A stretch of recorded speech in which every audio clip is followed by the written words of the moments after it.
Salam Guru Penggerak.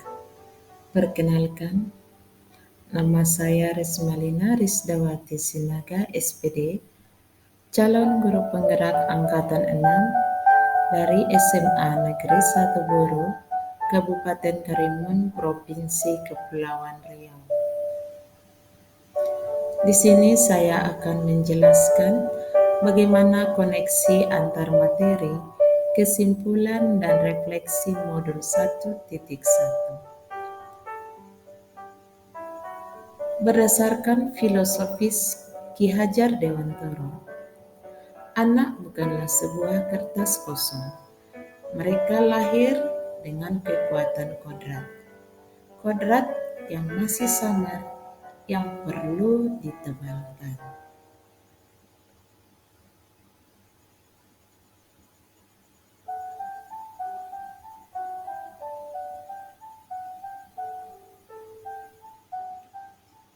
Yang saya percaya tentang murid dan pembelajaran di kelas sebelum mempelajari modul 1.1, yaitu yang pertama, peserta didik lebih banyak malasnya dan bermain daripada belajar, sehingga peserta didik tidak dapat menyelesaikan tugasnya. Yang kedua, murid dan kelas dalam kekuasaan saya. Jadi, semua harus turut dan tunduk pada aturan.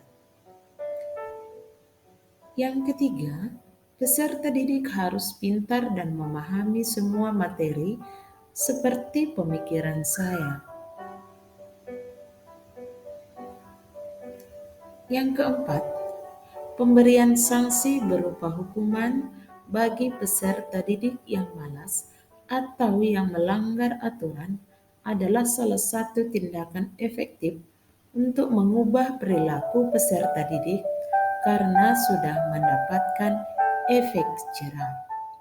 Dan yang kelima, tidak menuntaskan hasil belajar peserta didik bagi yang malas dan nakal merupakan tindakan yang benar supaya mereka mau belajar dari kesalahan yang sudah dilakukannya.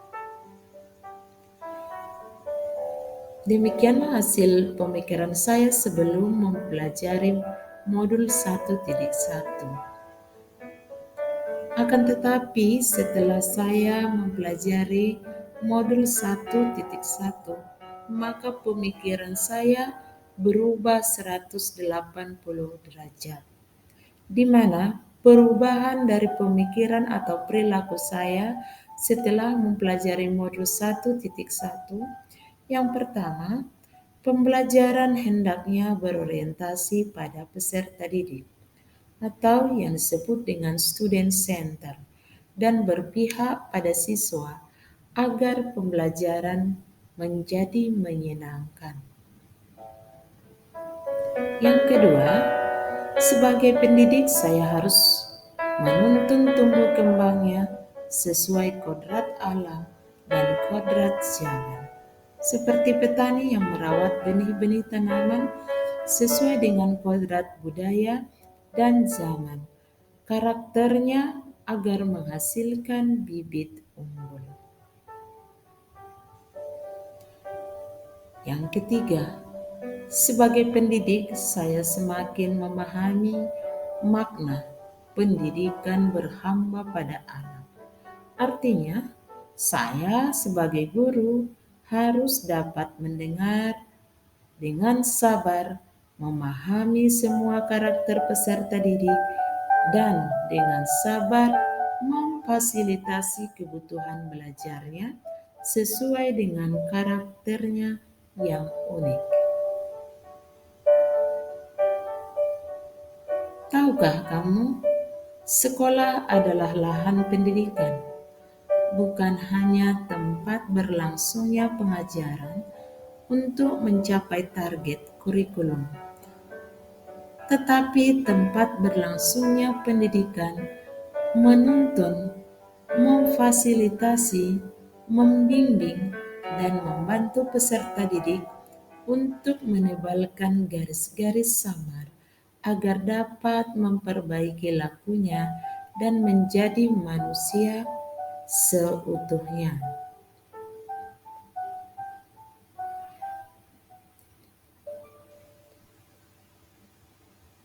Maka dari hasil pemikiran saya itu yang sudah saya pelajari dari modul 1.1, maka yang dapat segera saya terapkan lebih baik agar kelas saya mencerminkan pemikiran Ki Hajar Dewantoro.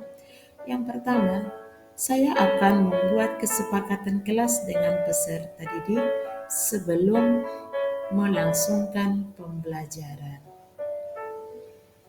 Yang kedua, saya akan menuntun peserta didik sesuai dengan kodrat dan zamannya melalui pembelajaran yang berdiferensiasi. Yang ketiga, membuat rancangan pembelajaran yang menyenangkan dengan berorientasi pada murid untuk memberikan kemerdekaan belajar sesuai dengan karakternya masing-masing. Yang keempat, saya akan melakukan refleksi diri pada setiap pembelajaran untuk mengetahui kelebihan dan kelemahan pembelajaran yang telah dilaksanakan untuk memperbaiki pembelajaran berikutnya. Yang kelima, berkomunikasi dan berkolaborasi dengan rekan sejawat dan orang tua peserta didik dalam memperbaiki pembelajaran dan memantau perkembangan pembelajaran peserta didik agar tujuan pembelajaran dapat tercapai. Dan yang keenam, saya akan menggali budaya lokal untuk diintegrasikan dalam pembelajaran yang dapat menumbuhkan budi pekerti peserta didik yang baik.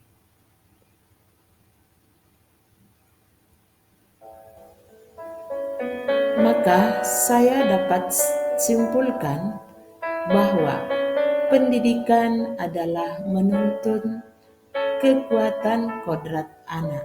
Artinya, menuntun segala kekuatan kodrat ada pada anak-anak agar mereka dapat mencapai keselamatan dan kebahagiaan yang setinggi-tingginya baik manusia maupun anggota masyarakat.